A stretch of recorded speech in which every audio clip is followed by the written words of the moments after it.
Mes bien-aimés dans le Seigneur, si vous regardez cette vidéo aujourd'hui, ce n'est pas un hasard. Dieu vous a conduit ici parce qu'il sait qu'il y a des chaînes dans votre vie qui doivent être brisées. Maintenant, je suis Amada, et pendant des années, j'ai connu des blocages spirituels qui m'empêchaient de recevoir les bénédictions que Dieu avait prévues pour moi.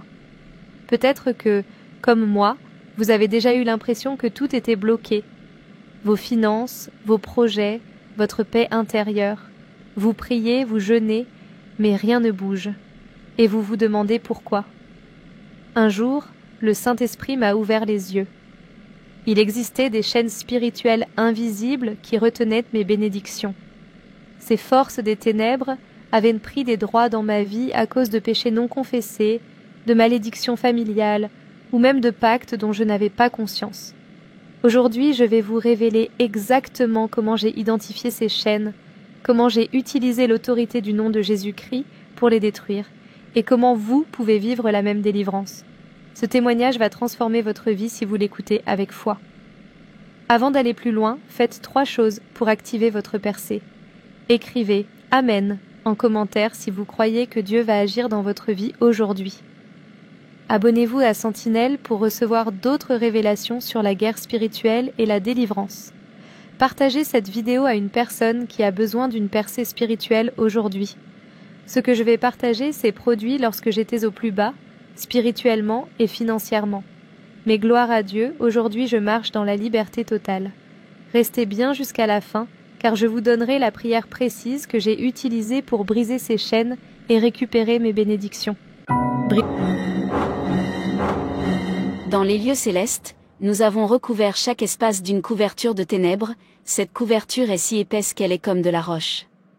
Ce rocher ténébreux vise à bloquer les prières des chrétiens pour qu'elles n'arrivent pas à un niveau du Créateur. Lorsque nos agents sataniques sont en place dans le royaume céleste et que les chrétiens commencent à prier sur la terre, les prières des chrétiens nous apparaissent sous 3 formes. Toutes les prières apparaissent comme de la fumée qui monte vers les cieux. Certaines prières apparaissent comme de la fumée, et elles vont à la dérive et disparaissent dans l'air. Ces prières proviennent de personnes qui ont péché dans leur vie et qui ne sont pas disposées à traiter avec ces péchés. Leurs prières sont si faibles qu'elles sont emportées et disparaissent dans l'air. L'autre type de prière est également comme de la fumée qui monte jusqu'à ce qu'elle atteigne cette roche, mais elle ne la traverse pas. Ce sont généralement des gens qui essaient de se purifier, mais ils n'ont pas la foi dans leurs prières. Ils ignorent généralement les différents aspects importants qui sont nécessaires quand on prie. Le 3e type de prière est comme de la fumée qui est pleine de feu. Quand elle s'élève, elle est tellement chaude que, lorsqu'elle atteint la roche commence à fondre comme de la cire. Elle perce la roche et passe à travers. Souvent, quand les gens commencent à prier, leur prière ressemble à celle de la première catégorie, mais quand ils continuent à prier, leur prière change et devient comme celle de la 2e catégorie. Et quand ils continuent à prier, tout à coup elle s'embrase. Et leur prière devient alors puissante et elle perce et passe à travers la roche. À ce moment, quand nos agents maléfiques remarquons que les prières sont en train de muter et sont prêtes d'arriver à l'état d'embrasement, alors nous communiquons avec d'autres esprits sur la terre et nous leur disons, distrayez ces personnes de leurs prières. Faites-les arrêter de prier. Faites-les sortir de là. Et très souvent, les chrétiens cèdent à ces distractions. Alors qu'ils sont en train de percer, de se repentir, de permettre à la parole de sonder leur esprit et à leur foi d'être consolidée, alors que leur prière est de plus en plus focalisée, nous démons voyant que leur prière gagne en force. Nous commençons à les distraire. Des téléphones sonnent. Au milieu d'une prière très intense, le téléphone sonne et ils pensent qu'ils peuvent répondre au téléphone, puis revenir et continuer à prier. Mais lorsqu'ils reviennent au tout début. Et c'est ce que le diable veut. D'autres types de distractions peuvent venir à votre rencontre, même si cela signifie de toucher votre corps et de mettre une douleur quelque part. Même si cela signifie d'avoir faim et vous voulez aller à la cuisine pour manger quelque chose. Dès qu'on arrive à vous sortir de votre position, nous vous avions vaincu. Mais quand les chrétiens sachent échapper à la distraction et persistent dans ce genre de prière, s'ils se laissent inspirer par l'esprit et continuent, quelque chose se passe dans l'esprit. Le feu atteint la roche et elle fond. Et lorsque la fusion commence, il fait tellement chaud qu'aucun démon ne peut le supporter. Nous prenons tous la fuite.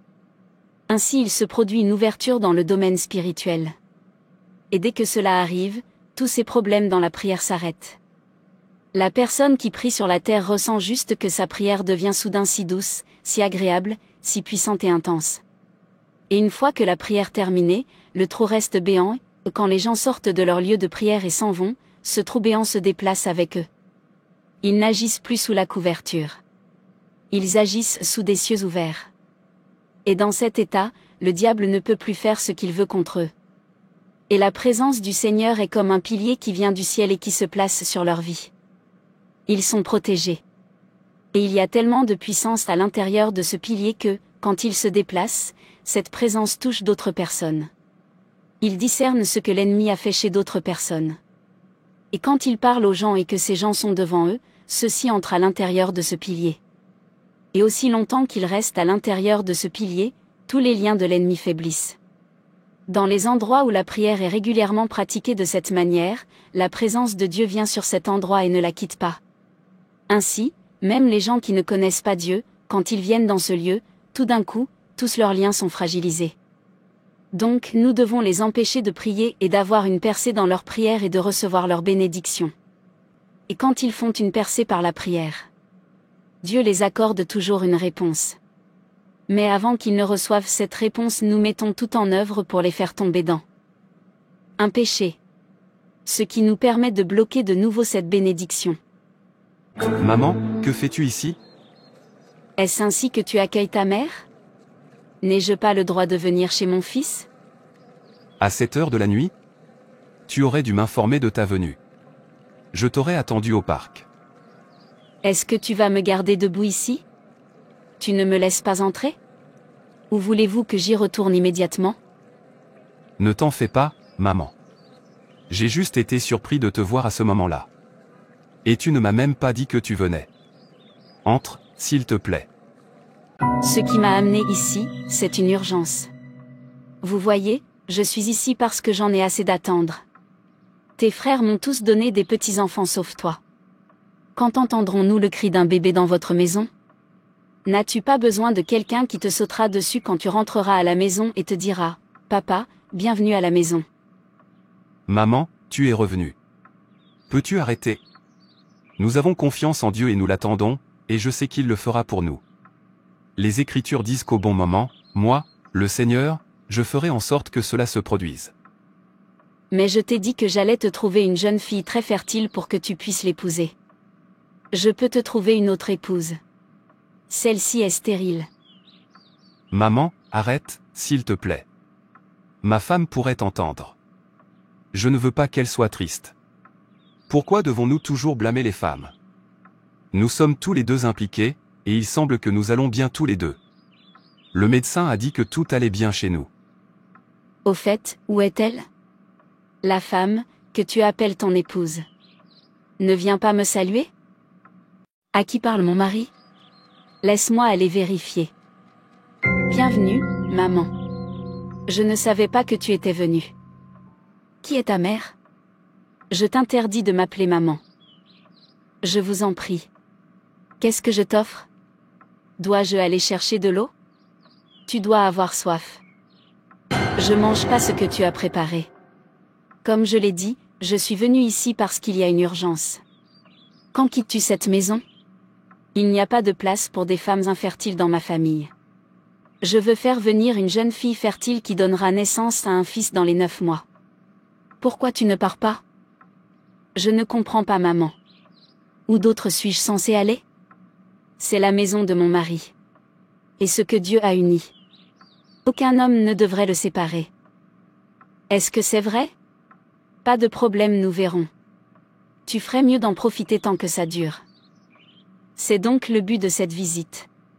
Bonne nuit et fais de beaux rêves. Mais ce n'est pas possible. Je suis en train de parler. Et elle me répond. Aucun respect pour ses aînés. Où est ce garçon qu'on appelle mon fils? Je suis sûre qu'il choisira sa femme plutôt que moi. Mais c'est son affaire. Tout ce dont j'ai besoin, c'est d'un petit enfant. Maman. Tu devrais rentrer et te reposer. Où est ma femme? Je ne sais pas où elle est allée. Peux-tu arrêter? Je t'en prie, ne répète pas cela. Ton sac est dans la chambre des visiteurs. Tu peux entrer. Prends ta douche et repose-toi. Bonne nuit, maman. Mon Dieu, tu vois comment je suis traité de toutes sortes de noms. Mais je continue à te faire confiance. Quand viendra mon heure? Quand répondras-tu à ma prière? Je vous en prie. Seigneur, ta parole dit dans Ésaïe 60 verset 15. Au lieu que tu étais délaissé et haï, et que personne ne te parcourait, je ferai de toi un ornement pour toujours, un sujet de joie de génération en génération. Père, fais de moi un sujet de joie de génération en génération. Donne-moi de la joie. Le genre de joie qui jaillit du cœur. Dans Ésaïe 60, verset 22 du dit, le plus petit deviendra un millier, et le moindre une nation puissante. Moi, l'Éternel, je hâterai ces choses en leur temps. Ô Seigneur, hâte-toi, exauce les désirs de mon cœur et fais honte à mes ennemis. Selon ta parole dans Proverbe 23, versets 17 à 18. Que ton cœur n'envie point les pécheurs, mais qu'il ait toujours la crainte de l'Éternel, car il est un avenir, et ton espérance ne sera pas anéantie. J'espère en toi, Seigneur. Père, mets fin à la stérilité dans ma vie. Je sais que je suis fertile. Je décrète la fin de chaque chapitre négatif de ma vie. Chaque chapitre de douleur, de honte, de maladie et de stérilité est clos dans ma vie. Au nom de Jésus-Christ. Mon Père a laissé émerger pour moi une nouvelle saison de gloire. Une nouvelle saison de fécondité. Ô Seigneur, ouvre-moi un nouveau chapitre. Un nouveau chapitre de restauration. Je m'affranchis de toute honte de ma vie et je décrète et déclare que je suis féconde. Je porterai mon bébé. Je témoignerai les bontés du Seigneur. Merci Seigneur parce que je sais que tu le feras au nom du Seigneur Jésus, je prie. Amen. Pourquoi sœur Déborah n'a-t-elle toujours pas d'enfant? Sa prière a été exaucée il y a longtemps. Qu'est-ce qui l'empêche d'obtenir des réponses à ses prières? Je suis l'ennemi de son âme et de ses bénédictions. J'ai bloqué la réponse aux prières de Déborah. Je ne peux pas l'autoriser à tomber enceinte. Elle restera stérile. Déborah, tu as toujours prié avec constance et insistance. Ta prière a été exaucée. Mais avant que ta bénédiction ne t'atteigne, tu es tombé dans une faute. Ce qui a ouvert une porte aux forces de ténèbres de bloquer ta bénédiction. Donc tu dois te repentir pour cette faute, te revertir davantage des armes de Dieu dites dans Éphésiens chapitre 6 pour que ta bénédiction soit récupérée des forces ténébreuses qui la retiennent. Afin de t'être acheminé. Ah Seigneur. Quelle révélation, merci Seigneur. Père éternel, je te bénis au nom de Jésus-Christ. Merci beaucoup pour ton amour envers Mopi. Toi qui as créé les oreilles, tu écoutes. Toi qui as créé la bouche, tu parles et réponds aux prières de tes enfants. Père, je demande infiniment pardon pour tout péché que j'ai commis et qui a permis à l'ennemi de bloquer ma bénédiction. Je te supplie de me pardonner et de me purifier de ce péché par le sang précieux du Seigneur Jésus-Christ. Père, à partir de ce jour, je choisis de me revertir davantage tes armes de Dieu dites dans Éphésiens chapitre 6. Afin de permettre aux anges de mieux combattre pour moi. Éphésiens chapitre 6 verset 11 à 18 dit, « Revêtez-vous de toutes les armes de Dieu, afin de pouvoir tenir ferme contre les ruses du diable. Car nous n'avons pas à lutter contre la chair et le sang, mais contre les dominations, contre les autorités, contre les princes de ce monde de ténèbres, contre les esprits méchants dans les lieux célestes. C'est pourquoi, prenez toutes les armes de Dieu, afin de pouvoir résister dans le mauvais jour, et tenir ferme après avoir tout surmonté. Tenez donc ferme, ayez à vos reins la vérité pour ceinture, revêtez la cuirasse de la justice. Mettez pour chaussure à vos pieds le zèle que donne l'évangile de paix. Prenez par-dessus tout cela le bouclier de la foi, avec lequel vous pourrez éteindre tous les traits enflammés du malin. Prenez aussi le casque du salut, et l'épée de l'esprit, qui est la parole de Dieu. Faites en tout temps par l'esprit toutes sortes de prières et de supplications. Veillez à cela avec une entière persévérance, et priez pour tous les saints. Père, que nom soit glorifié.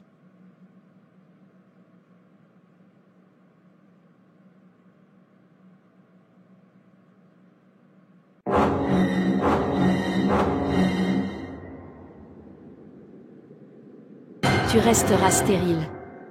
Tu n'auras jamais d'enfant. Nous détenons tes bénédictions. Et tu ne les auras jamais. Au nom puissant de Jésus-Christ, je retire mes bénédictions de vos mains. Que le feu de Dieu incendie l'endroit où mes bénédictions sont retenues.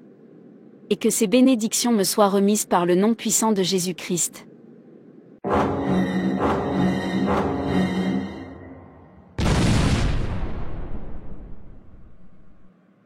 Chérie, je pense que nous avons remporté la victoire. J'ai été victorieuse dans un rêve face aux forces de ténèbres. Qui disait qu'elle avait bloqué ma bénédiction. Dieu soit loué. Madame, le résultat de votre test est sorti. Et devinez quoi? Tu es enceinte. Tu es enceinte de 4 semaines. Quoi? Quand est-ce arrivé, docteur? S'il te plaît, est-ce vrai? C'est vrai. Félicitations à votre famille. Merci, docteur. Merci, Jésus. À toi toute la gloire, l'honneur et l'adoration. Au nom de Jésus. Amen. Permettez-moi d'appeler mon mari et de lui annoncer immédiatement cette bonne nouvelle. Bonjour. J'espère que tu vas mieux. Je suis en route pour l'hôpital. Dieu a répondu à nos prières. Vraiment? C'est la meilleure nouvelle que j'ai entendue ce mois-ci. Merci à Dieu d'avoir répondu à nos prières. En effet, il rend tout beau en son temps.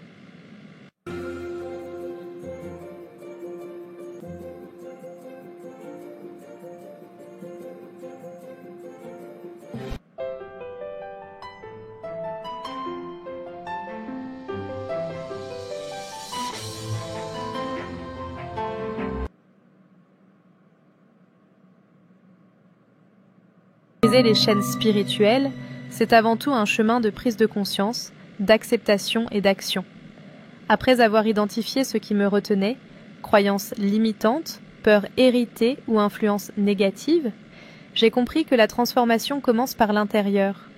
J'ai pris le temps de me reconnecter à moi-même, de prier, de méditer et surtout de pardonner, aussi bien aux autres qu'à moi-même. Petit à petit, j'ai vu les blocages disparaître, des opportunités inattendues, des relations plus saines, une paix intérieure profonde. Ce processus n'a pas été magique ni instantané, mais chaque étape m'a rapproché de mes bénédictions. Aujourd'hui, je peux dire que j'ai détruit ces chaînes grâce à la persévérance, la foi et le travail sur moi-même.